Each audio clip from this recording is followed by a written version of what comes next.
All right, we're just going to start talking about some new research topics that have been coming in locally and globally. Did I really say fungologist? Fungology. Yeah, that You can't take that This back is- now. This is good stuff. Yeah. So just pretend you were saying funkologist. No. Yeah. No? No. that could be a thing as well. Right? That probably is a just thing, yeah. it is a thing.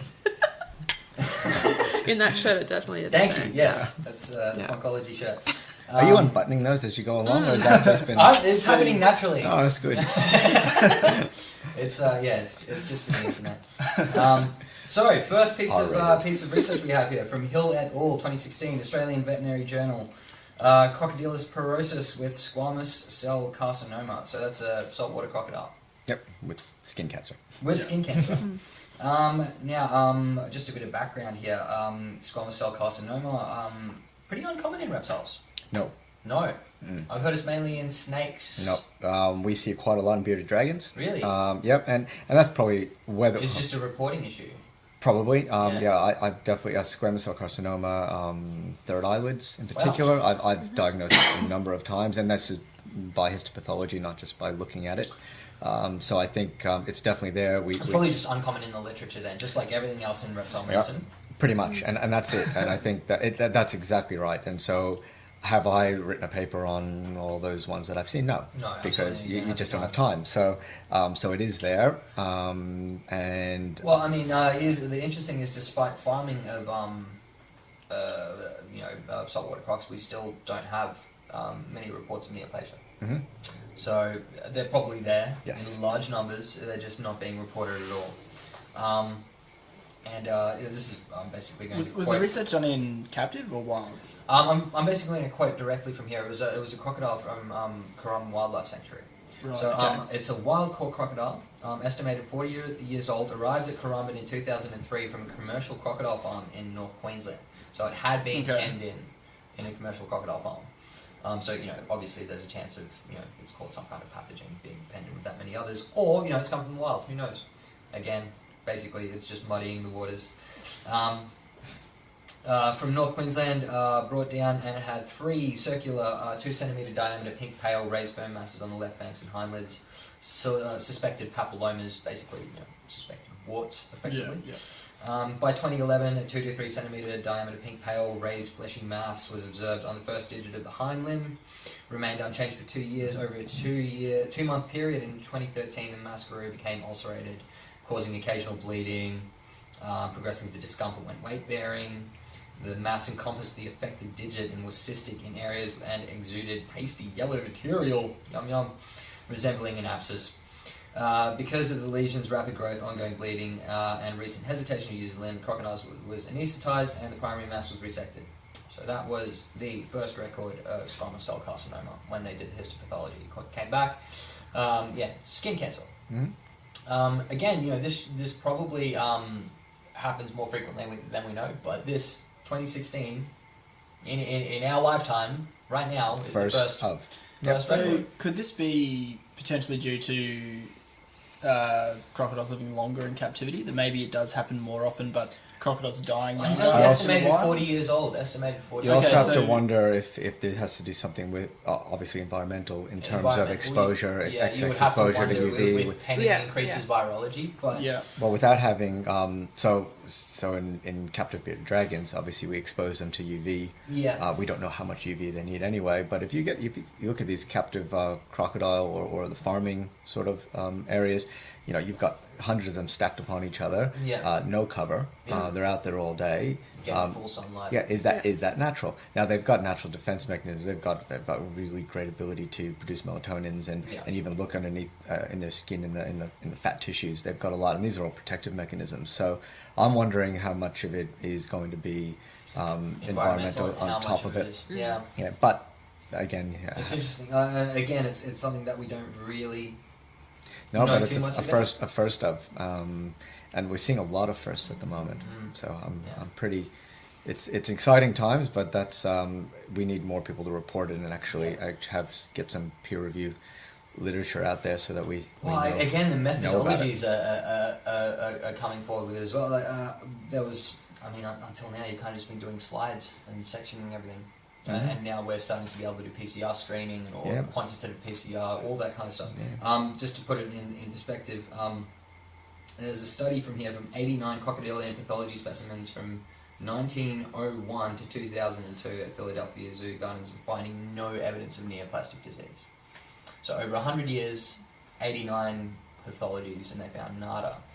So in 185 sampled pathology submissions between 94 and 2003, Ghana 2004 found 2.2% of papillomas in that. So, they do occur in very, very low frequency by the look of things. But again, these are just histopathology slides when things get noticed and sent into. So where were those samples taken from? That was in. So there was from 1994 to 2003. They were pathology submissions. Yep. And from 1901 to 2002, they were pathology specimens from the Philadelphia Zoological Gardens. Finding no evidence at the Zoological Gardens and 2.2% in between 1994 and 2003. And who knows where those all came from. There was probably a mixed batch. But there was papillomas and lipomas, no squamous cell carcinoma, no skin cancers yet. Until now, which just to finish the story, ended up swelling and becoming a nice nasty abscess on the left hind first digit, which was amputated. Unfortunately, digits seem to be affected. Yeah. Unfortunately, it continued to deteriorate condition-wise. I guess there was tracheitis there as well, and some pulmonary diseases going along with it. Autopsy post-euthanasia showed a hepatic mass. So it was a metastatic tumour, a 25 millimeter tumour in the right liver, which had metastasized from those digital limbs. So I guess you leave it long enough, it's going to metastasize just like anything else and find its way through the bloodstream, and everything that's in the bloodstream eventually ends up somewhere renal. It goes to the kidneys, goes to the livers. Yep.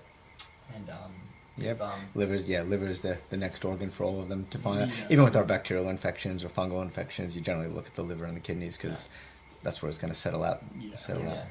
I guess one of the big things that came out of this was the decision whether or not to amputate before you do sections and scans of everything else. Because if if all you do is decide to amputate and it's in the liver already. If it's already in the liver, then all you're doing is causing suffering. I generally recommend full screens of lungs and organs, at least by ultrasound. I'd love to do CT scans of everything. Crocodile? Yeah, it'd be great. Oh, that'd be fantastic.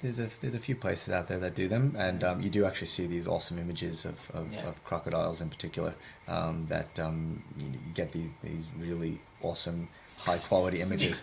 Freaking osteoderms, which are the bones inside the scale. Which may be why you don't see nearly as much squamous cell. I mean, it's a very different type of skin. So whether or not that has something to do with it. Plus, I mean, obviously over the time of they have an insane immune system as well. Yeah, they do, and they also. I mean, they've been around for so long, evolutionarily speaking. There's always been sun. They've always been out in it, so they're going to be less prone to some of these things. My concern is whether or not if you start seeing more of them, is there going to be more of an infectious cause predisposing or something like that? Not that there's any evidence of that. It's just that we're starting to see a lot of cancers have a viral component to them, or chronic inflammatory component to them. So it could be dietary. We're feeding them these really artificial diets in captivity, and so they're not grabbing wallabies. High proteins, not so much high proteins, but not novel proteins that they're not actually. A low diversity. What crocodile grew up eating chicken? I mean, and what do they get fed in a lot of these? So the newer, more modern diets that have come out are actually much more thought out. So they do, and they've realized how important those things are. And that's a big issue with sort of what is socially acceptable. It's if you go to Australia Zoo, you don't want to see Skippy getting dangled over the boardwalk getting fed to that'd be amazing. 5-minute croc. Not because I hate Skippy, but because that's a sight. Well, it would be cool, but that's the thing is it's not sort of socially acceptable to be feeding native animals to native animals. People don't really like that. But when you look at chickens and cows and sheep, people have a very different view of what's appropriate and what's ethical. Yeah. So, But is it ethical to be feeding them these? I don't think so. Non-native things. Yeah, I don't think so. Yeah. I'm much more on the side of Yeah. replicate nature, and Yeah. nature is fairly brutal, Well, unfortunately. absolutely. we all feed only rats or only chicks and Exactly. chickens. Red in or, tooth and claw, right? In the end, we should be feeding them a wide variety of the Yeah. stuff that they can catch in the wild. Yeah. Yeah, unfortunate Not things that happen out of that is womas in the wild love to eat bearded dragons. That's Yep. one of their main prey items. So if we're going to go with that, then we need to start feed breeding bearded dragons for people who keep womas, Yeah. and that's not something that No. people want to even consider, No. No. Yeah. right? No. And And that's obviously where you're going to find difficulties. When it's something like a pink-tongued lizard, which eats 95% snails, People don't You're care like, so yeah, much. sure. you can breed plenty of snails. Yep, go for it. Anyway,